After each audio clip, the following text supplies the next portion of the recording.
देखिए कैसे जब इंडिया में गुलाब जामुन आया तो कई लोगों की जान चली गई। आखिर कैसे भारत ने बोरिंग से पाव भाजी को टेस्टी पाव भाजी बना दिया। आप नहीं जानते होंगे कि हलवा का नाम कैसे पड़ा। और क्या सच में पानी पूरी एक फॉरेनर डिश है? दोस्तों, इडली को साउथ इंडिया में नहीं बल्कि पहली बार इस छोटे से आइलैंड में बनाया गया था। तो चलिए जानते हैं कि आखिर कैसे ये सभी डिश इंडिया में आकर फेमस हो गई। नंबर 6 है जलेबी। जलेबी का असली नाम जुलाबिया या जलाबिया है। ये एक्चुअली में ईरान की है और जब ये भारत में आई तो इसे हमने हमारी स्टाइल में बनाया। पहले ये थोड़ा अलग हुआ करती थी आज की जलेबी से, और इसलिए कह सकते हैं कि आज हम जो जलेबी खाते हैं उसमें भारत का ट्विस्ट मिला हुआ है। नंबर 5 पानी पूरी। पानी पूरी का नाम सुनते ही मुंह में पानी आ जाता है और कई लोगों को ऐसा लगता है कि पानी पूरी जो है वो फॉरेन फूड है, लेकिन मैं जो आपको बता दूं कि हमारी फेवरेट पानी पूरी से हमारी थी और हमारी है। इसकी शुरुआत को लेकर हमेशा से कई प्रश्न रहे हैं, लेकिन ये जो है ये महाभारत के टाइम से चली आ रही है। हाँ, कई लोग ये भी मानते हैं कि इसे किसी और ने नहीं बल्कि द्रौपदी ने इसे बनाया था। एक स्टोरी के हिसाब से द्रौपदी की स्किल्स को टेस्ट किया गया था और उस टेस्ट को पार करने के लिए उन्होंने पानी पूरी बनाई थी और ये माता कुंती को इतनी ज्यादा पसंद आई कि उन्होंने इस डिश को इमोर्टल होने का वरदान दिया और देखा जाए तो आज तक ये सबकी फेवरेट है।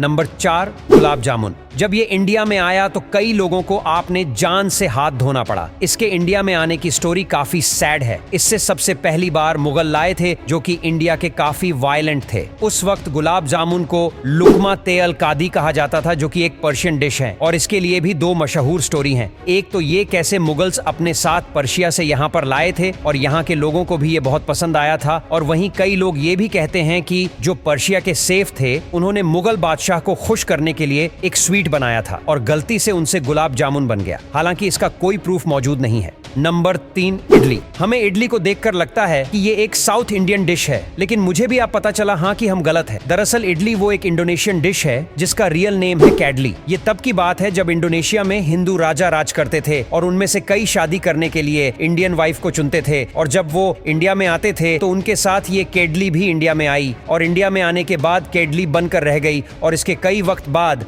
इडली और सांभर को साथ में खाना शुरू किया। और कई लोग ये भी मानते हैं कि केडली को इंडिया में राजा नहीं बल्कि अरब लाए थे, पर जैसे भी हो ये हैं तो इंडियन एशिया की। नंबर 2 पाव भाजी। ये जो पाव भाजी हम खाते हैं ये एक्चुअली में पोर्तुगीज डिश है। भाजी शब्द इंडियन है लेकिन पाव भाजी में जो पाव शब्द है वो पोर्तुगीज का है। वहाँ इसे पाव कहा जाता है और वहाँ के लोग पाव को भाजी के साथ खाया करते थे। वहाँ पर लड़ाई के दौरान इसका काफी ज्यादा इस्तेमाल किया जाता था, क्योंकि जो बची हुई सब्जियां होती थी उन सबको क्रश करके इनमें मिर्च मसाला डालकर पाव के साथ खाते थे। पर जब ये भारत में आए तो भारत के लोगों ने इसमें अपना तड़का डाल दिया। इसमें कांदा, लहसुन जैसी कई सारे स्पाइसेस और चीजें डाले और फिर इनकी बोरिंग से पाव भाजी को टेस्टी पाव भाजी बना दिया। नंबर 1 हलवा। भारत में कई सारी चीजों का हलवा बनाया जाता है, लेकिन इसका रियल नाम हल हुआ था, जिसका मतलब होता है स्वीट। पर यह थोड़ा कंट्रोवर्शियल है, क्योंकि भारत के कई जगह पर यह बात सामने आती है कि जब पर्शियन भारत में आए थे तो उससे पहले भी हलवा खाया जाता था। इसलिए हो सकता है दोनों जगहों पर एक ही वक्त में इसे बनाने की प्रथा शुरू हुई हो, लेकिन ये फूड्स के लिए आज भी काफी कंट्रोवर्शियल मुद्दा है। अगर आपको वीडियो पसंद आए तो इस वीडियो को लाइक जरूर करें।